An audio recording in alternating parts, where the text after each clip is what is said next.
लीजिए सुनिए सूर्यकांत त्रिपाठी निराला के लिखे उपन्यास महाराणा प्रताप का षष्ठ परिच्छेद मान मर्दन, मेरी यानी समीर गोस्वामी की आवाज में। अब उदयपुर के गगनचुंबी धवल धामों का रहना महाराणा प्रताप ने छोड़ दिया। अपनी प्रतिज्ञा का पालन करने के उद्देश्य से राजसुखों का उन्होंने तिरस्कार कर दिया है। अब पहले की तरह वस्त्राभूषणों की जगमगाहट नहीं रही। अब बिल्कुल साधारण मनुष्य के वेश में साधारण भाव से रहकर देश और जाति में नवजीवन संचार करने के लिए वे दृढ़ प्रतिज्ञ हो रहे हैं। उदय सागर के विशाल तट पर अब उनकी पर्णकुटी की नवीन राजधानी शोभा दे रही है। वहां चारों ओर से हिंस्र पशुओं की भीषण ध्वनि सुनाई पड़ती है। तपस्वी महाराणा के साथ उनकी सहधर्मिणी और उनकी पुत्र कन्याएं भी हैं। वैसा ही वेश धारण किए हुए, वैसे ही भोजन और वस्त्रों से अपनी तपस्या के दिन पार करते हुए पति के कार्य को सविध संपूर्ण करने के लिए सती पद्मावती की तपस्या बड़ी ही अद्भुत थी। वे उस महान परिवर्तन में कभी विचलित नहीं हुई। उनकी गंभीरता महाराणा के व्रत में पूर्ण सहायता देती रही। उनका निष्कलंक मुखमंडल सदा ही अपने बच्चों के सामने प्रफुल्ल रहा करता, जिससे उन अबोध बालकों को अपने दुख का अनुभव नहीं होता था। घर और गृहस्थी के कार्य में उनकी चारुता देखने ही लायक थी। इस राज परिवार के अपूर्व त्याग के आदर्श ने प्रजाजनों में विस्मय का परिवर्तन पैदा कर दिया। एक अव्यक्त भक्ति का संचार अज्ञात भाव से उनमें होने लगा। जब कभी उन्हें विपत्ति का सामना करना पड़ता, वे महाराज के त्याग का स्मरण करते और उस विपत्ति का बोध एकाएक उनके मस्तिष्क से हट जाता। राज्य में घर घर देशोद्धार की चर्चा होने लगी। लोग अपनी स्त्रियों और बच्चों को भी यही शिक्षा देने लगे। सबके अंदर स्वधर्म और स्वदेश का विचित्र अनुराग फैल गया। ऐश्वर्य की वासना, भोग की लालसा सबके हृदय से निस्सार स्वप्न की तरह विलीन हो गई। सब लोग कठोरता को ही अपने लक्ष्य पर पहुंचाने का एकमात्र उपाय समझने लगे। उस निर्जन वन भूमि में भी लोगों की भीड़ लगी रहती। पूजा पाठ, यज्ञ होम आदि समाप्त करके एकत्र होकर सब लोग देश के विगत गौरव की चर्चा किया करते।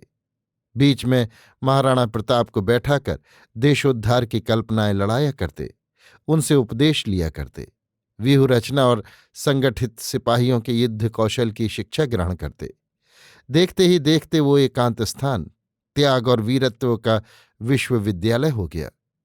एक रोज पद्मावती प्रताप के पास बैठी थी। पास और कोई न था। बच्चे जंगल में इधर उधर खेल रहे थे। महारानी ने प्रताप से पूछा, आज तुम्हें छोड़कर प्रायः और सब राजपूत अकबर के अधीन हो गए हैं। ऐसी परिस्थिति में क्या तुम्हें आशा है कि इस जाति का उद्धार हो सकेगा?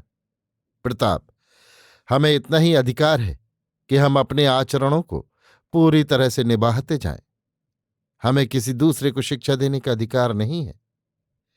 पद्मावती, यदि शिक्षा देने का अधिकार ही नहीं तो ये इतना सब किस लिए करते हो? प्रताप, अपने लिए। हमारे धर्म का ये बड़ा जटिल रहस्य है। सनातन धर्म का अर्थ यही है कि हम अपना कर्तव्य पूरा करते रहें। जो कार्य ईश्वर को करना होगा वे हमारी कर्तव्य परायणता की शक्ति से पूरा करेंगे। हमारी कर्तव्य परायणता की शक्ति ही ईश्वर की शक्ति है। उसमें महान आकर्षण है। यदि वो सत्य है, देखो हमारे वंश के मर्यादा पुरुषोत्तम भगवान रामचंद्र ने कितना महान कार्य किया। उनके अवतार की शक्ति उनके कार्य से ही प्रकट हुई, और उसका आकर्षण भी देखो कि आज इतने दिन हो गए, परंतु भगवान रामचंद्र का आदर्श हमारे अंदर जीवन का संचार करता जा रहा है। पद्मावती, परंतु उन्होंने रावण की शक्ति का प्रतिरोध करने के लिए कितनी विशाल बंदरों की सेना एकत्र की थी।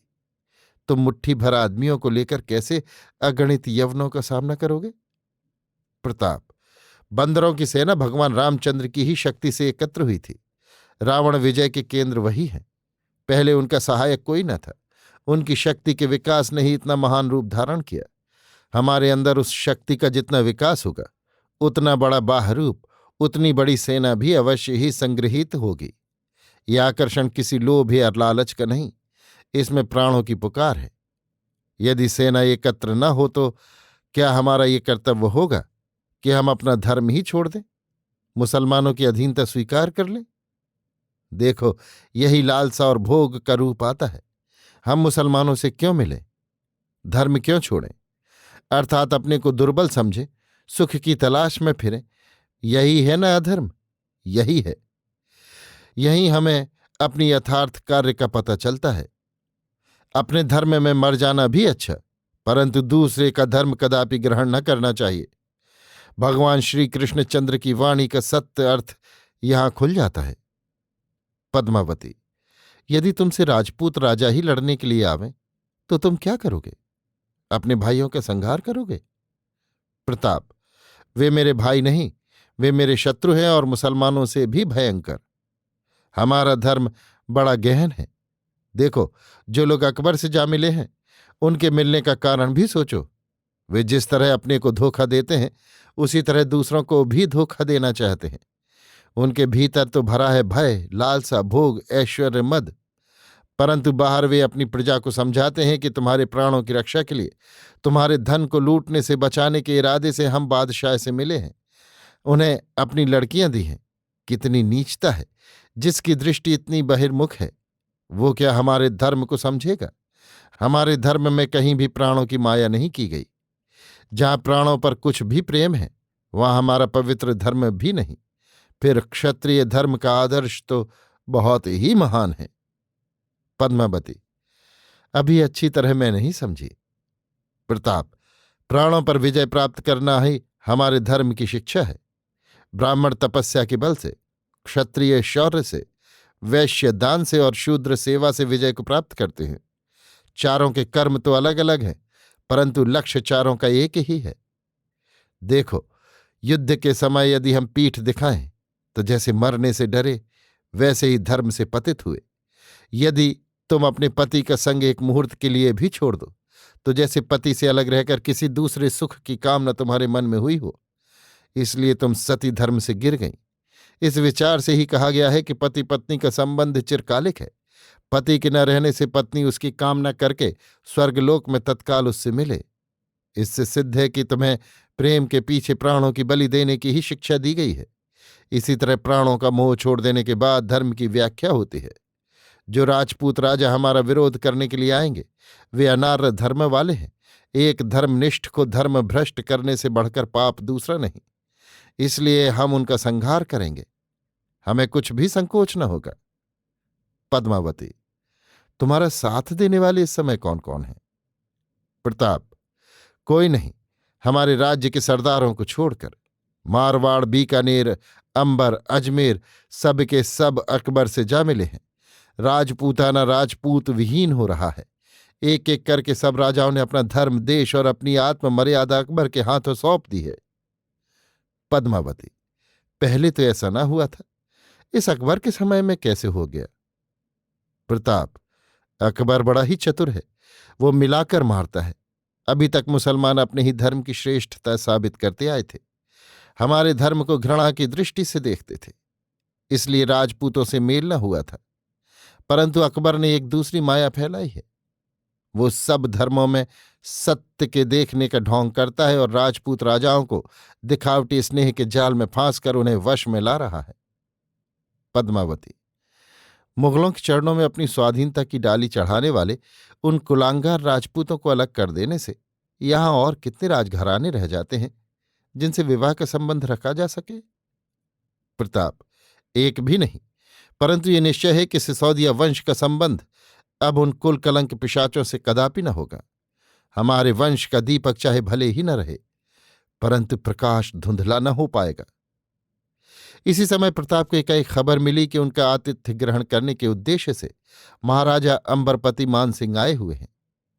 सुनकर प्रताप कुछ आश्चर्यचकित हुए। कुछ देर तक सिर झुकाए विचार करते रहे।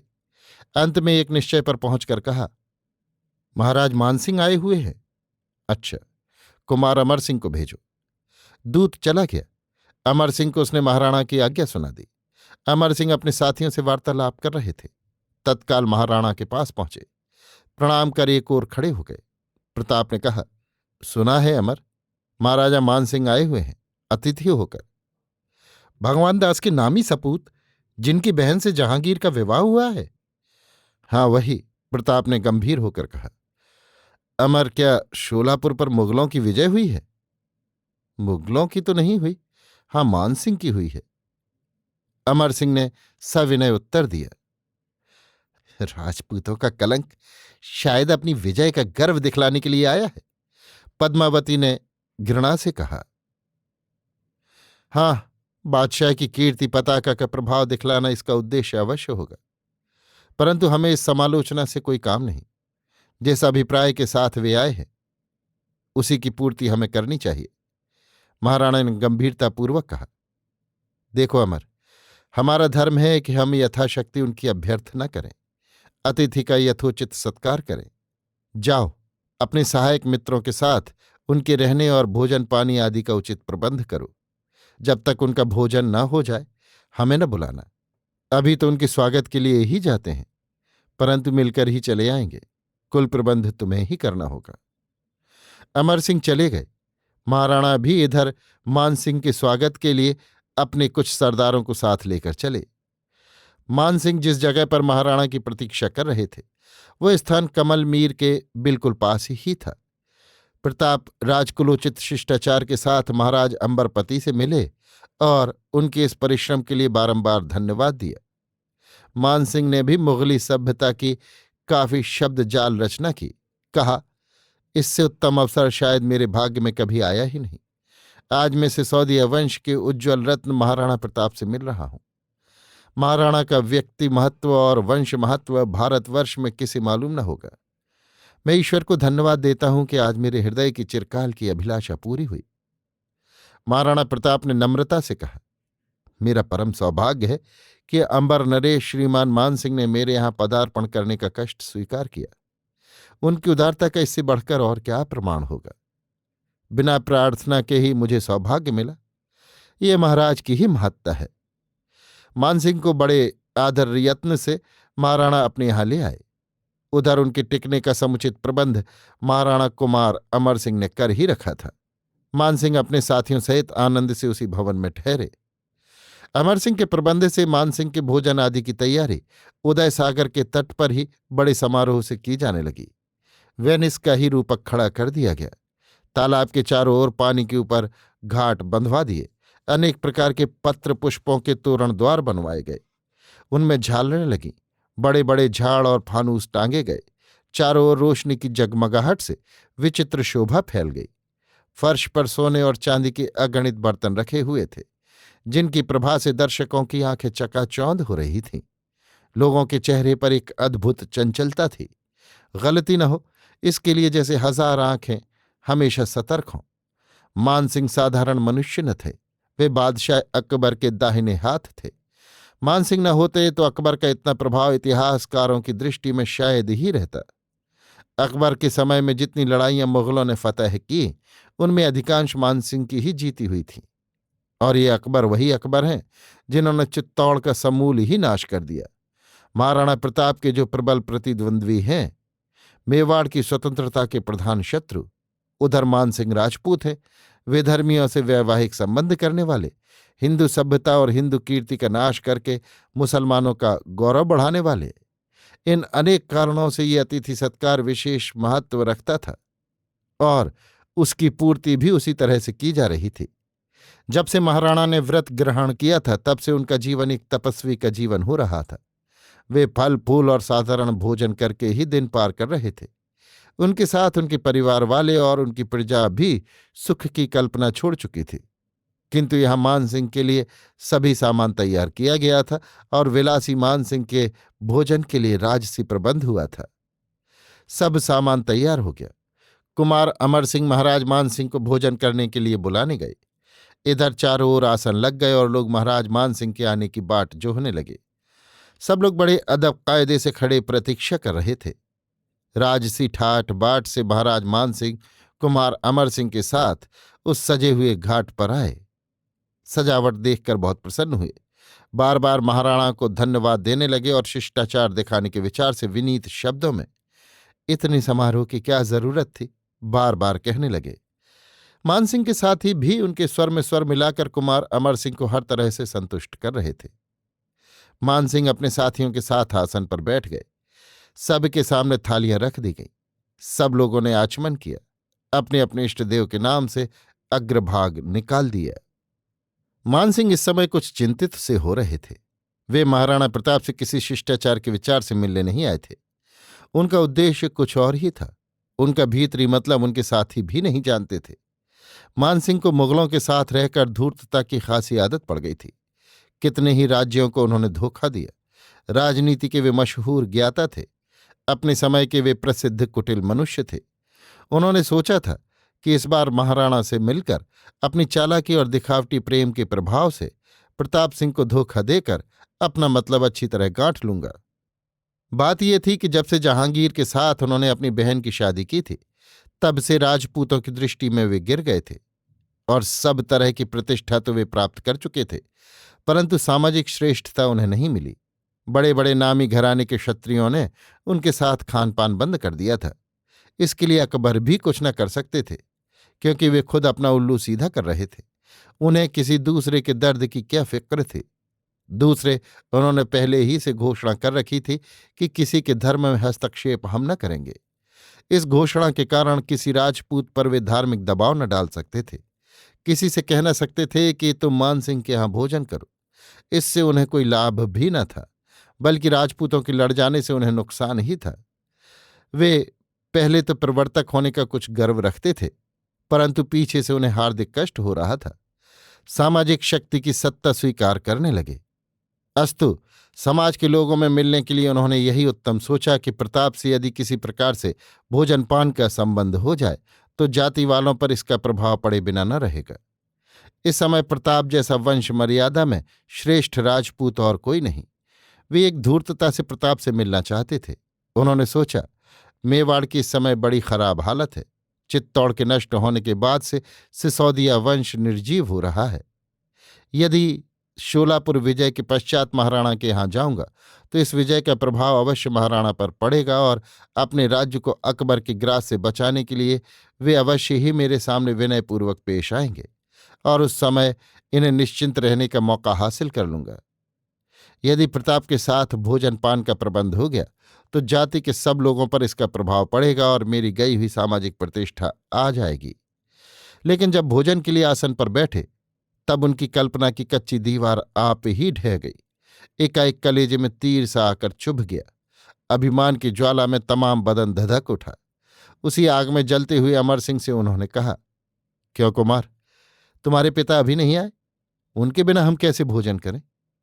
अमर सिंह ने आंखें नीची किए हुए उत्तर दिया, आप भोजन कीजिए, वे आते ही होंगे। कोई विशेष कारण होगा, शायद इसीलिए उन्हें रुक जाना पड़ा। मानसिंह ने कुछ देर और प्रतीक्षा की। उनका धैर्य जाता रहा। आवेश और उत्कंठा में भरकर कुछ रूखे स्वर से उन्होंने कहा, महाराणा का यही अतिथि सत्कार है? इतनी देर हो गई और ना आए? विनयपूर्वक महाराणा के मंत्री ने कहा, महाराज इतने अधीर न हो।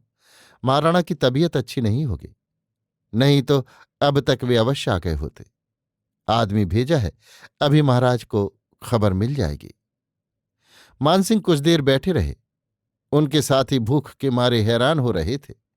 ये प्रसंग उन्हें बिल्कुल न सुहाया। वे मानसिंह पर मन ही मन बिगड़ रहे थे। मानसिंह उठ खड़े हुए। उनके साथियों ने भी उनका अनुसरण किया। अपमान के विचार से मानसिंह का चेहरा उतर रहा था।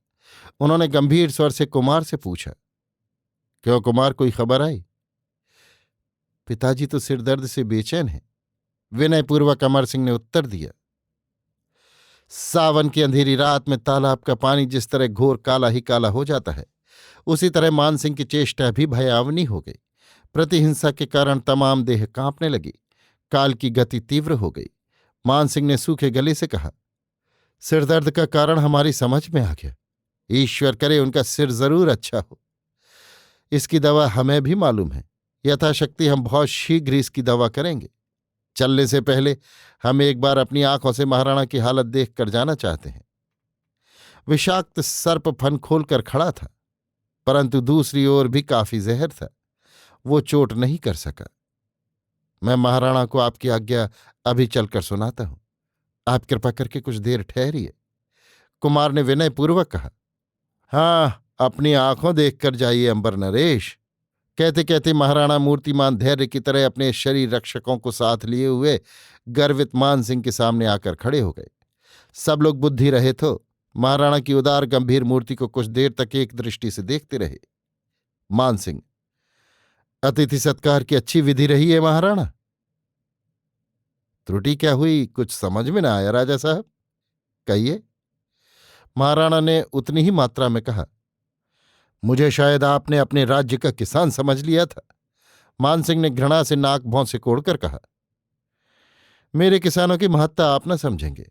मैंने आपको भारत प्रसिद्ध मानसिंह ही समझा था और आपका स्वागत भी तदनुसार ही किया। आप मुझे अपनी और किस सेवा में लाना चाहते थे?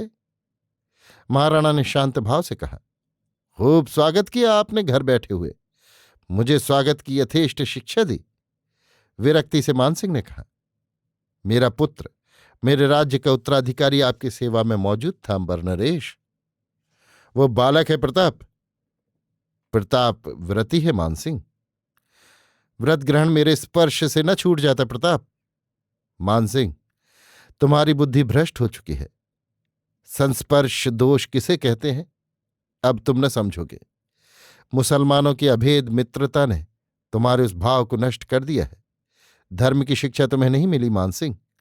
तुम हिंदू के वेश में मिलेच्छ हो गए हो। तुम्हारे विचार इसीलिए असंस्कृत हुआ करते हैं। यदि मेरी रुचि तुम्हारे साथ भोजन करने की ना हो तो तुम्हें क्या अधिकार है कि तुम इस तरह के अनुचित शब्दों का प्रयोग करो? यह अधिकार तुम अकबर से प्राप्त कर सकते हो, जिसके सुपुत्र से तुमने अपनी बहन की शादी की है मानसिंह। अभी 2 पीढ़ियां भी नहीं बीती, तुम शुद्ध क्षत्रिय थे। आज मान के घमंड ने तुम्हें अंधा कर दिया है। तुम समझते हो तुम्हारे सम्मान से डरकर वीर क्षत्रिय तुम्हारे साथ भोजन कर लेगा? आज अंबर का इतिहास चित्तौड़ का इतिहास होता। सहस्त्रों राजपूत तुम्हारे छोड़े हुए अन्न को प्रसाद की तरह ग्रहण करते। यदि तुम्हें अपने वंश का कुछ भी गौरव होता तो आज दिल्ली के तख्त पर अकबर की सत्ता न रहती, वहां राजपूत दिखलाई पड़ते। कल्पना से सत्य बिल्कुल पृथक है प्रताप। कुछ ओजस्वी शब्दों के सहारे कभी जीवन का निर्वाह नहीं होता। ये अदूरदर्शिता है। मुसलमानों को कई शताब्दियां इस देश में राज्य करते हो गईं। अब उनसे संबंध करना ही धर्म है। धर्म एक है, मनुष्य मात्र से मनुष्य का संबंध हो सकता है प्रताप। मानसिंह ने गंभीर होकर कहा, अपनी कमजोरियों को इस तरह से छिपाते हो मानसिंह? तुम्हारे बाग जाल को साधुवाद है। शायद ये भी अकबर के संग का फल है और अपने को धोखा देने के पाप से शायद निश्चल भी इसीलिए हो। सहयोग की बात जो तुमने कही, ये किसी हद तक मान्य है, परंतु सहयोग कभी एक तरफा नहीं हुआ करता। बादशाह ने तुम्हें या तुम्हारे किसी घराने को मुगल लड़कियां दी?